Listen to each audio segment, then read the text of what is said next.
Hi guys, welcome to AdamMcKola TV. This is the Master Debaters. We are the Master Debaters. Myself, Adam, Jay, and Joe. Joe from Stretford Paddock, Jay from his new podcast. The link is in the description below. Hottie and Matty. No, Scotty and Matty. I was thinking of Scotty too Hottie. That's fine. And now I've ruined my own joke that I was going to bring in. But yeah, subscribe to their channels in the descriptions below. How you doing, lads? Good, mate. I'm very well, yeah. It's all a bit boring, isn't it? Not much happening. Yeah, it's a bit weird pretending we've just started speaking to each other after we've had half an hour of talking nonsense before this. But nevertheless, we are here to talk about Manchester United right now. And I wasn't sure what to do today, but seeing as the season is starting or restarting again, I thought let's have a little chat about that. Targets, objectives, predictions, maybe for the coming campaign, because it's interesting to me now that because the Europa League's at the end of it, in a campaign where we would have had to just focus, choose which one almost at the back end of a campaign, we can almost use the Europa League as a second lifeline for Champions League football and a trophy once the domestic campaign's over, which is really good. But I just want to know how everyone's feeling ahead of the campaign returning right now, because we were all confident before. I was really confident. I thought, obviously, we were in great form, weren't we? 11 unbeaten and 8 wins going into the break. Igalo banging him in, Martial banging him in, Pogba to come back into the squad.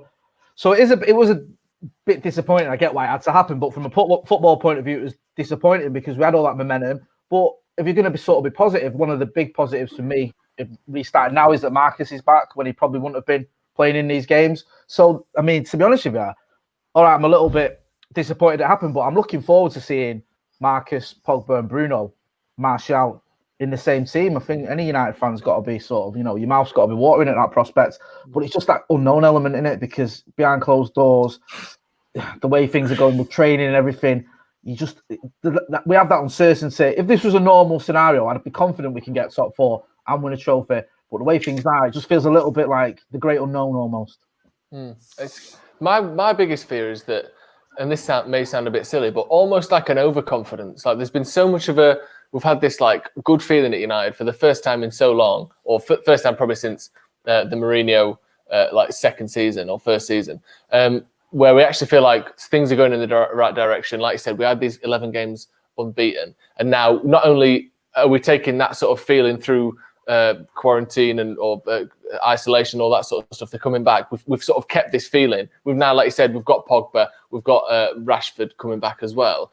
I almost worry that we're going to be like, well, we're going to cruise this, we're going to blitz this, and if we have a bad game against Tottenham, because even if they're not as good as us, or we've got a better squad now, all that sort of thing, you can always, away at Tottenham with a Jose Mourinho as manager, you can always get caught out.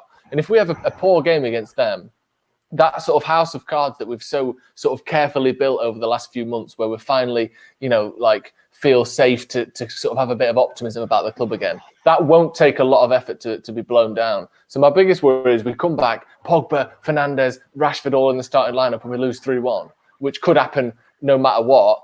I worry that Twitter will be a nightmare. All the fans, the newspapers will be a nightmare. There was such an excitement coming back. One of those teams can't win that game. Either us or Tottenham ain't going to win. Maybe both of us. But if it's a bad loss, I just hope that we don't see the rest of things derail, because there's a little bit of confidence, and you almost feel a little bit embarrassed having confidence as United fans over the last few years. And I don't want that to be thrown straight back in our face. I was going to mention that Spurs game about, whether you feel we're in better shape or worse shape going into that, but you could argue the same, like Spurs are probably in better shape as well. How important is that game in terms of winning it? But you kind of answered that there, like, you're scared, you call it a house of cards almost. But under Ole Gunnar Solskjaer, do you kind of feel that even if we did lose a game, he's kind of built something at the moment where the performance levels and the commitment levels are going to be at a adequate enough level that even if we've lost, we kind of don't feel too bad about it? You worry though. I get where you're coming from. And one thing I would say though, I think the biggest positive time we've had post Fergie was when Ole took over. And I remember going into the Arsenal game after Paris, and I've never been as confident going into any game with Arsenal as I was. I think me and Gaz Drinkwater did the preview for Devils, and I was like, we'll win this. I put my house on it. There's no way we go to the Emirates and don't win. We're flying, and we lost 2-0. And it's like, the wheels came off massively after that result. We got knocked out of the cup a week later, I think, at Wolves. and I think we won 3 of the next 15 games or something stupid. I don't think that'll happen because I think we're in a better position squad-wise now than we were then. But it does weigh in the back of your mind that one bad result can put a spanner in the works. So again, it's that there is that little bit of worry for me anyway, that if we do go to Tottenham and it is a deflating result, then does it sort of knock the wind out of our sails and we struggle like we did that time a season ago? Yeah, I think the performance is massive, like you said, Adam. I think the problem with those performances at the end of the season that you alluded to there, Jay, the Everton one, as we all know, especially stands out. It felt there was a desperation and a complete sort of like liquidity to the team that just collapsed, just fell, just became something unrecognisable from footballers, from athletes. It was just annoyed children on a pitch. None of them could be arsed. None of them liked each other. They all wanted to go home. If we see a sort of a spirited 2-1 loss away to a sort of an improved Tottenham side, that's one thing.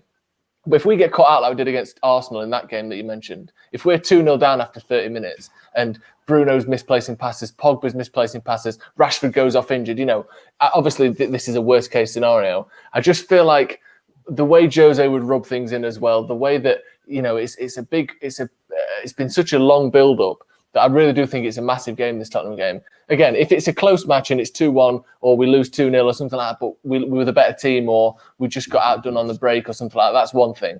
But if it's one of those sort of startling, misfiring performances that sees us take a heavy loss, I do worry that we haven't quite built up enough of a foundation to sort of prevent what could be a difficult time in terms of injuries and so many games so fast. Next thing you know, you've won one of the first 5 and we're fighting for Europa League, let alone Champions League. See, I'm not counting Champions League football. I'm not taking it for granted yet. I'm not going to say that here. But I kind of disagree in that I don't get that feeling that one defeat can affect. It's the old cliche on Football Manager when you answer it. I don't think one defeat can affect these guys' morale or, the kind of mood in the camp. Not one defeat. I think a couple of them could. And I kind of feel like the way the fixtures are lining up, actually are winning that game is a math. I don't think anyone's catching us for top 4 after that if we win that game. But certainly in terms of I don't get that feeling under Solskjaer that one defeat can mess everything up. And we reflect on the end of last campaign and that Arsenal game. I thought we actually played quite well in it, which was funnily enough. We had some great chances in it, just never ever took them. And at the end of the campaign, I think it was a little bit different. We had players that didn't want to be there. We had players that knew their future was elsewhere. Players' contracts ticking down, injuries, this, that, and the other. We never really had a settled squad. Whereas right now, you get the feeling everything's settled. Everyone's happy. Now, I know football is a results-based game and momentum's an important thing. And, morale is an important thing. But I don't get the feeling it's going to be hugely affected by one result. Of course, if we lose 5-6-0, it can be. Yeah. But I don't even feel like we would lose 5-6-0. Do you know what I mean? I think every game would be quite competitive. And that's how I feel under Ali at the moment. And hopefully that's not just because of the feel-good factor towards the back end of the season. But throughout the whole campaign, any game we've gone into, I thought we could win. No matter what happened in the last one, I kind of felt he would be setting us up to win or we'd be going out there to win. So I get what you're saying, but I do kind of look at it from a different perspective on that one. I also think as well. Do you think? Sorry, Mac, I didn't want to interrupt you. I was going to ask you anyway, so yeah, go on. Well, no, I just think as well, player for player, you could argue this is as strong as we've been post Fergie. In all honesty, I mean, that's a bit of a bold statement, but look at it player for player. Defensively, finally we've got our act together. Yeah. Attacking wise, Marcus Rashford and Anthony Martial are on fire. They're having the best seasons either of them have ever had. Pogba and Bruno together, in a midfield would be as strong a midfield as I've seen for United post Fergie. And then, one of, for me, Matic, Fred or McTominay behind them. I don't think we need 2 holding midfielders. My thoughts on that, I won't go into it. So you could argue that our strongest 11 now is as strong as it's been since Fergie retired. I think we've got, good players in every position. We've not had that for a little while. We've not got a converted winger at fullback. We've not got a striker playing in midfield because we haven't got any other options. We've not got a striker who's out of sorts leading the line. We've got two attackers who are absolutely on fire. We've got 2 world-class midfielders. We've got a couple of world-class defenders. It's the There's reasons to be To play positive. devil's advocate then with what you're saying, Jay, Yeah. does that leave very little excuses for Oli to bring us Champions League football then by the end of the campaign? Because you're saying, look at this squad he's got. Everyone's fit. I think Phil Jones is the only one injured at the moment, which is typical. But you're looking at this. He's got the signings he wanted. Pogba's here, Rashford's here. Are there no if we fail to get Champions League football, could we possibly see the argument over Oli's future come up again? And would that be deserved if we didn't get it? I think that because of the unknown, I'd go back to that. If you're going to play that factor, the fact that you've got, obviously, the Rona's come in, you don't know if that's affected training. You don't know if we're going to lose it. Any players have to sit it out or whatever. The rules have changed, I think, literally, in terms of subs and stuff. So maybe that would be an excuse or a reason where you could say, okay, it wasn't a level playing field or it wasn't a normal situation. But, I mean, really, this team we've got, in all honesty, should be getting top 4. It really should. Because if you look at it player for player, like I've said, unless we got injuries, like Joe was saying, if Marcus went off in the first game and maybe we lost either a Bruno or a Pogba, and that massively affects the team. We've seen what happened early doors when we lost Paul Pogba. I know now we've got Bruno, but you get where I'm coming from. Martial, for example, he's integral to the way we play. You lose him, you lose a big part of the team. So if one of those players was to be missing, then yeah. But I think if he keeps everyone fit, then yeah, I don't think he's got an excuse, but I don't think it cost him his job, if that makes sense. I think he's got an excuse. I don't think like you go right when that's it, he's got to go. I think, yeah, you say you should be getting top 4 with his team, but I'd still give him another season. I think his excuse is that he's the one who built this team and it's only been together for 2 months. Like, Fernandes is one of the biggest pieces of this team going forward. And Solskjaer got him in and he's only been in for a couple of months. When he came in, we were, 6 points or 7 points behind Chelsea? Pogba has been one of our best players over the last few years. He's been injured all season. I think if we'd had everyone fit, we've had this team from the start of the season, everyone had been fit, then maybe you can sort of say, well, at what point is he going to turn good players into good results? But how many games is it? 3 games where Rashford, Pogba and Martial have played together, let alone Bruno, who's never played with Pogba, who's never played with Rashford. And now we're restarting this season with 3 points off Chelsea, and we've only got 9 games left.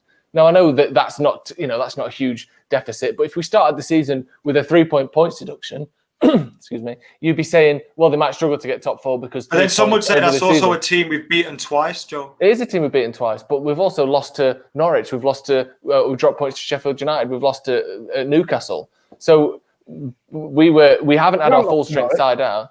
Did we not lose to Norwich? Whoever it was. No. Someone struggling. Goal of the season came against Norwich, I think.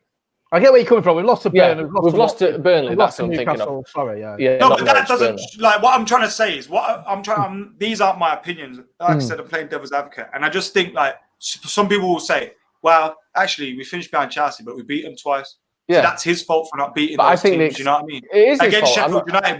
We were winning 3-2. So I'm just trying to counteract. Like, if United don't get top 4, we lose against Spurs, the wheels fall off. If we get top 4, you will still have knobheads who will go in. Oh, he needs to go. I can't watch this football anymore. He's ruining the club. Pochettino. So I'm not excusing the losses we've had. What I'm saying is, we haven't seen Solskjaer's team that he's built play together yet. We haven't. And I think if we get a season of it, and then it doesn't perform, and he improves in the summer, and he gets Sancho, and then it doesn't perform, that's one thing. But Pogba's been injured all season. Rashford's been injured for a good chunk of it. Martial had missed, 8 or 9 games at the start of the season. We haven't really seen this team play together. And one of the differences you were talking before about, I mean, I sort of mentioned it about this house of cards, and will we see what we saw last season? One difference that does give me some hope is our best players there's much less uncertainty about their futures at United. Maguire's just signed, ain't going anywhere. Wan-Bissaka just signed, isn't going anywhere. Rashford is improving all the time, isn't going anywhere. For the first time since he joined, Martial looks settled at United. Paul Pogba looks much more settled at United than he has done in the last few years. And obviously Fernandes has just signed. All of our best players, except maybe, Pogba still could maybe leave, but again, much more settled than he has been. All of our best players are set to stay. Whereas last season it was Lukaku, it was Pogba looked dead certain to leave. De Gea looked like he might leave last season. There was all sorts of things going on. And now we've got much more sort of just from a personnel level, we've got more stability, which I think will help our chances of keeping good form, even if we do lose to Tottenham. It's a good point now as well. And I think sort of tying in with that is you've got more players at their sort of, not at their peak, but closer to their peak. For example, Martial's not a kid anymore. Rashford's not a kid anymore. Bruno's I know he's just come in, but what is he, 26? He's at the right age. Paul Pogba, when he comes back from injury, he's going to be, closer to his peak than he's ever been. We haven't got an aging squad or an up-and-coming squad. We've got a squad that, by and large, is full of players in and around the peak. The likes of Maguire, he's sort of, mid-20s. So that's a massive plus as well for me. Is there anything you'd like to see us work on between now and the end of the season? Because obviously there are positions we still need to improve on. And we've got kind of like, it's a weird campaign where we've now kind of we've had time to see what's going on this season. We've had a break. We've had time to train, almost like a little pre-season. What would you like to see us work on going forward so that we can maybe, if it doesn't work, target something else in the summer? I think sort that midfield out. Make sure we know, starting from next season, obviously everyone's excited to see Pogba and Bruno together. That's the main thing in it. But the thing we need to do with this time, obviously, these aren't, it's almost like, there's almost a feeling like, well, these are just friendlies to test stuff out. When obviously it's not. This is as important as any game is. With 3 points off top four, this is to decide the Champions League for next season.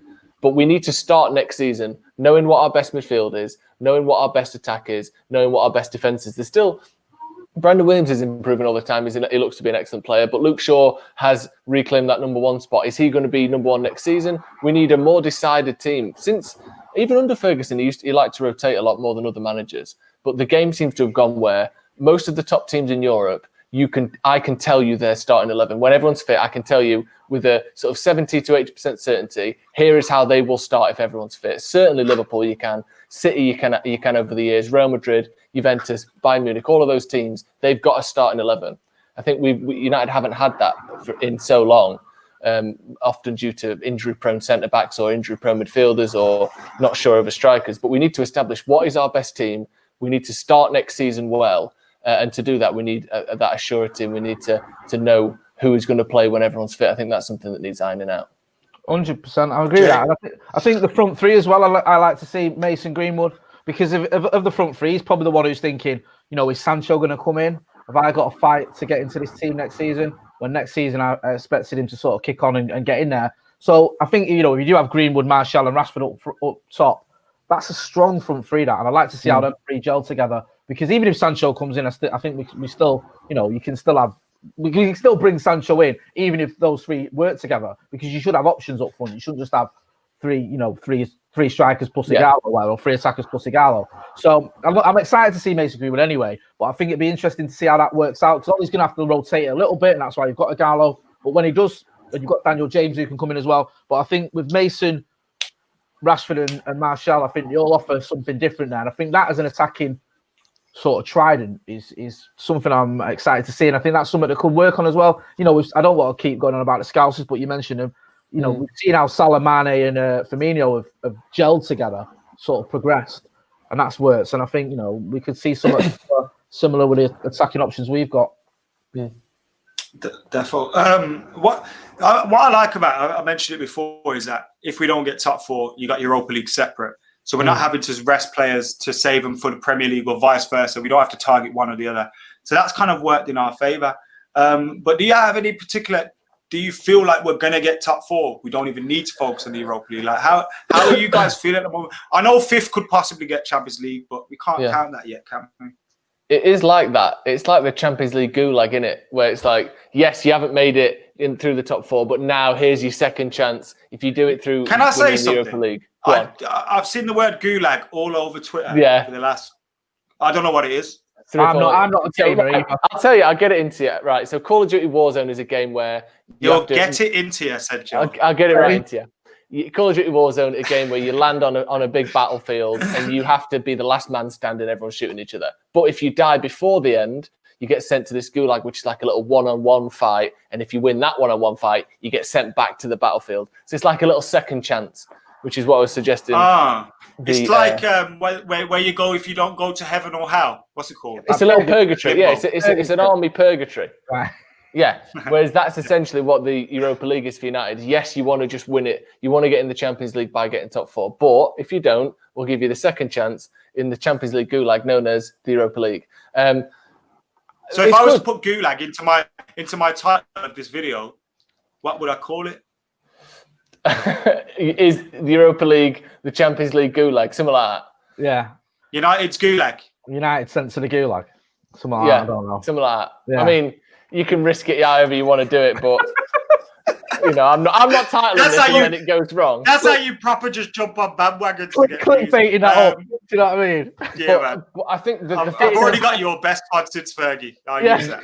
The fact that they're separate is really good for United because we've proven ourselves to be quite good in knockout tournaments under Solskjaer and not having to worry about who's playing this, who's travelling there, who's doing this. We can focus on the Premier League. And I know there's the 3 FA Cup games that are going to come in somewhere, but 3 games is different, especially if they're being played in England.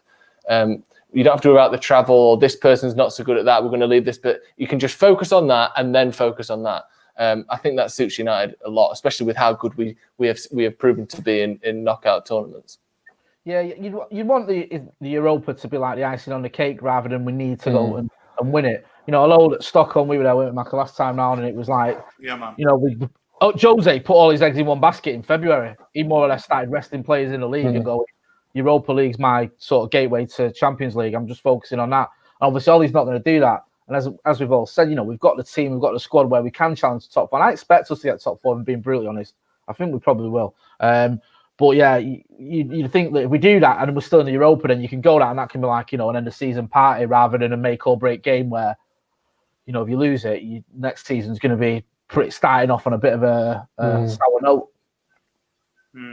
We do. Do you think we have to get Champions League football this season? Does Ollie have to get it? Go on. I mean, I mean, you say we have to, and then if we don't, the world's not going to spin off its axis, and everything's still going to be all right. But I think by and large, you'd expect. I keep saying this. You'd expect us to. I expect us to, and I just think again, it's a shame that we had this momentum, and it's going to be sort of. It had to stop. I get why it did, but it did. It stopped. Yeah.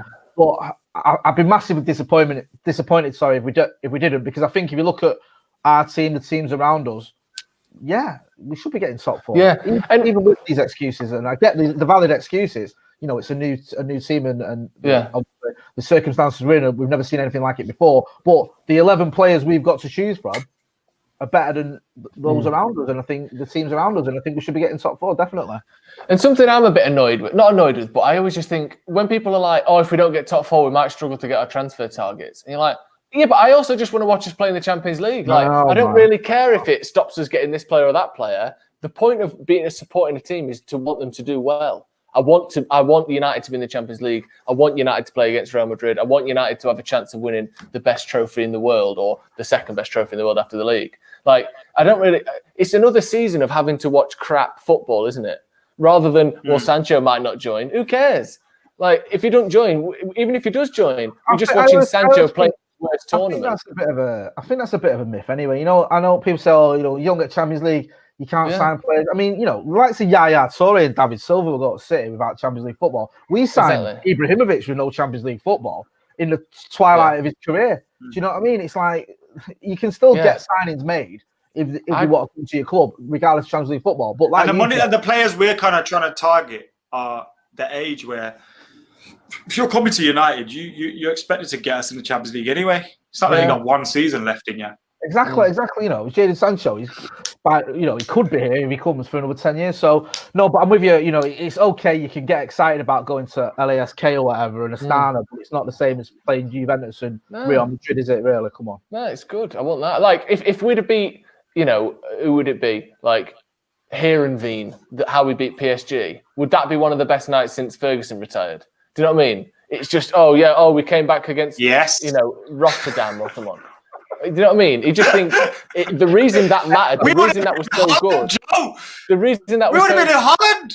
Yeah, exactly. The reason that was so exciting and the reason that was such an emotional, explosive reaction to that game is because it was against one of the best teams in the world, not because it was just we scored a late goal. We've scored late penalties before, and you think, okay, through to the quarterfinals of the Europa League, bloody hell, we should have done better there. It's excitement. It gives you the best nights as a football fan when you're playing against the best teams like that. So, I want it for me, not for our ability to sign Sancho. You're just selfish, Joe. I am selfish. Selfish Joe, man. That's Me. It's all me. Where's the caring and sharing, eh? Jesus. Well, You look like Jesus, but you don't act like him. I never claimed to do either. Oh God. Anyway, Jesus wasn't white, and Could have been. are United? We all kind of think we're going to be in the Champions League, right? I think it's going to be harder than we think. Yeah. I think it's going to be hard. Chelsea have got to No, have that confidence. I get that. I just feel, I don't know. Leicester were in a bit of. Yeah, you know, you never know. I mean, they've got a massive gap between us, but it's not unsurmountable. It's not unthinkable that they could fall by the wayside. Chelsea, great unknown. And Spurs, you don't know what's going on with Spurs, do you? You never do, especially with Jose there. Yeah, and even Sheffield United. Yeah, Sheffield United. You know, have we called back Dean Henderson yet? If not, why not? Jose's been living with his coaches, hasn't he? Who knows what he's doing? Hey, I bet they're buzzing off that. The amount of I bet he's the most imagine passive-aggressive person to live with ever. He doesn't even let them have the remote or nothing. Hey. That bottle of Coke I bought in the fridge, that's everyone's, is it? The dinner table's like the salt shaker and everything, and the forks and all the players. You can't eat your dinner and going through tactics. No, exactly. No, He's that chicken shouting Kiev's meant to be Ndom. What are you eating that for? You got it all wrong. Yeah, it'd be awful. It'd be awful. You'd have a breakdown, wouldn't you? Yeah. Oh, It'd be the God. worst. Jose. I miss Jose a little bit. Yeah, He was kind of like Stockholm syndrome, wasn't it? Well, literally, that's where we won a trophy with him. I like Jose for about 18 months, maybe 19 months, or whatever. But then it was too. It was good when he was our bastard. Yeah, But then when he was a bastard to us, it was like, oh God. I miss Jose in the sense that I miss the man he used to be, rather than I miss him being our manager. Like, he used to be cool, didn't he? He used to be on like adverts and stuff, and you think, bloody hell, he's a bit weird, but like he's. And now he does Paddy Power adverts. And now he does Paddy Power adverts, and he manages Tottenham, and you're like, he's a shadow of his former self. Yeah, and what we need, if there is a phoenix out of the ashes story for Jose, I won't be too upset as long as it doesn't start on the 19th of June. But I miss what he used to be. I would never hate Jose. I would never hate Jose. I miss now, fearing you can't hate Jose. someone that gave you them trophies and gave you them memories. You just can't. Like, Stockholm was great. Like, the League Cup final was great. And like, it's just great memories. You get me? You can't take them. When you had that little bit of swagger and we got certain results, and he had that attitude with the press, you were like, yeah, I'm all up for this. Yeah, remember that? Yes, the Charity Shield is a trophy. It is. All right, Jose, we'll do it just for you.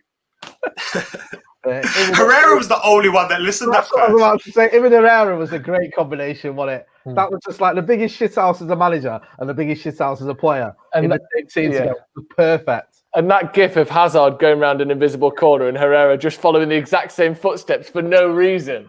That sums up Herrera and Jose in one gif. But then Jose pushed Herrera away at some point, and it was why did you do even with Jose, Pogba? They seem to have this thing. Like, remember at the pitch at Stockholm, and they were running around together. Jose did the press conference, and he spoke about Pogba's mum raising three growing boys on her own and walking at work. People jealous of him and that. Yeah, I was like, that's one of the best managerial press conferences I've ever heard. And then within about 6 months, they weren't talking to each other. You saw that clip of him in training where Pogba's goes to say something and Jose just walks off and he's like, and you're like, why did they have to fall out? Why does he have to fall out with anyone? He's one of those.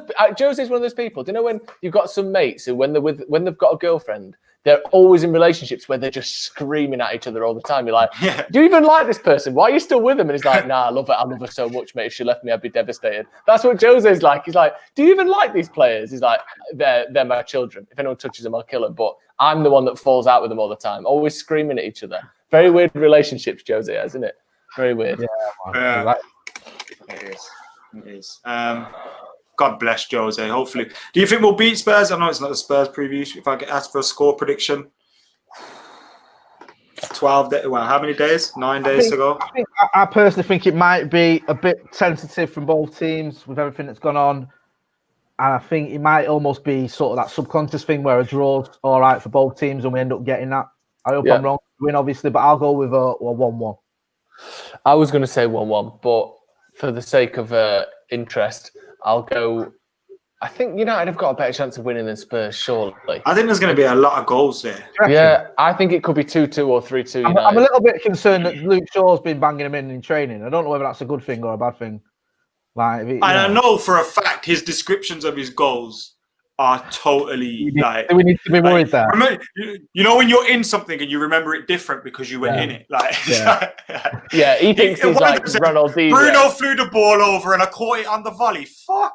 Yeah, and then you see the replay and it's Hernandez against Chelsea where he kicks it against his own face. Was that against Chelsea or whoever that was against? Shaw just boots it against his own face and he goes, I caught a really sweet volley just into his own mouth. Actually, there was a time when, was it against Everton? Zlatan scored the penalty, but Luke Shaw caught a sweet volley and someone slapped it off the line. Do you remember? Yeah. Remember, it was like the last minute against Everton. Like across his body, Yeah. That was it. Oh, what's his name? Yeah. Oh, the big defender that used to play for Swansea. Was it him? Ashley Williams. Yeah, was it him? I mean, I remember him. It might not be him, but I remember him and Lukaku had a row, didn't they? Lukaku was at Everton, and they had a Barney. Ashley Williams did play for Swansea, right? Not Cardiff. Yeah. No, Swansea, definitely Swansea. Yeah. He tried to kill Robin van Persie. Oh yeah. Oh yes. He could have killed him. Killed him. Yes, we agree. They're other like Fergie's like that. I grew up just agree. All right, Fergie said, all right, cool. I just repeat what Fergie said in arguments because I know he's right. Yeah. He's not a one-trick pony. He's going to be great, look. Anyway, like, all the time. Even Beckham, like, I was crying, but it's like, maybe this is right. Do you know what I mean? Keno at the end, like, you never thought, oh, shit, what's going to happen next? No. So Fergie had us. Which was good. And you kind of feel Ollie's the same, not as Fergie, but he'll always put the club first. Yeah. That's a refreshing feeling, especially after Jose, where one of his biggest criticisms is it's Jose first, and he wants you to win because it's another trophy on his CV. So you get carried along and you win stuff. But with Ollie, you do feel like if it's between putting himself first or putting the club first, he'll at least have a more of a chance of putting the club first than most managers. Mm-hmm. Oh yeah, 100%. He's good. We're getting a trophy this year, boys. We're getting two. Well, we've already won Europa League, Premier League double, and coronavirus handlers of the year. So didn't someone give us that trophy the other day? Yeah, the parade's booked in for. What is it? The golden bottle of hand wash. The golden sanitizer goes to. Yeah. You have to wear latex gloves. Don't kiss it. Everyone's had their hands on that. You can blow it a kiss and that's it. Yeah, that was a weird celebration. Was it the Red Bull team in Austria? Did you see how they were celebrating their trophy? Mate. Oh yeah, everyone's got like a little cross on the floor that they stand on. None of this makes any sense though, does it? No. I think they did it just to commemorate the times. Right. Like just as like here's a picture of we can remember that this was the corona. But at the time when I said it, I was like, what the fuck is that?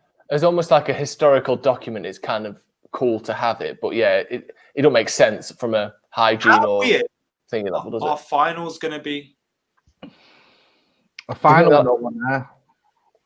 Behind the closed doors, final. I mean, behind closed doors, games are crackers anyway, but a final. I wouldn't be surprised if they sell boxes or something to those games. Well, that's just you could probably they'd put the richest ones in first. Do you think there's a chance that the Premier League coverage will be any better, or that they'll be able to, with different camera angles or different things? Like the UFC, one of the things they've done the Premier League.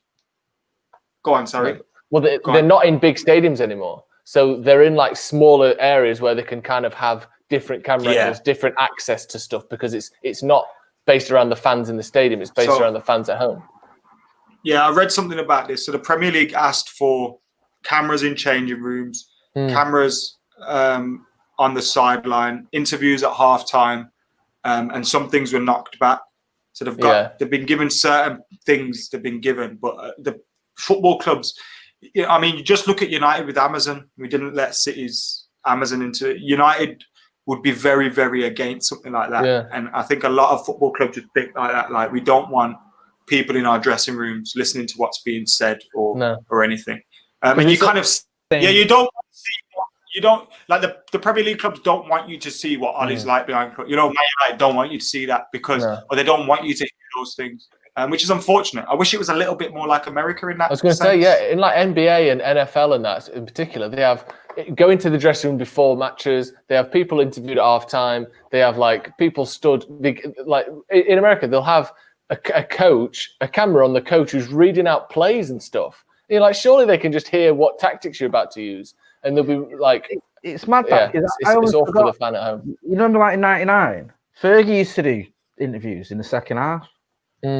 Like just as the second half was kicking off, he used to do like interviews on ITV, didn't he?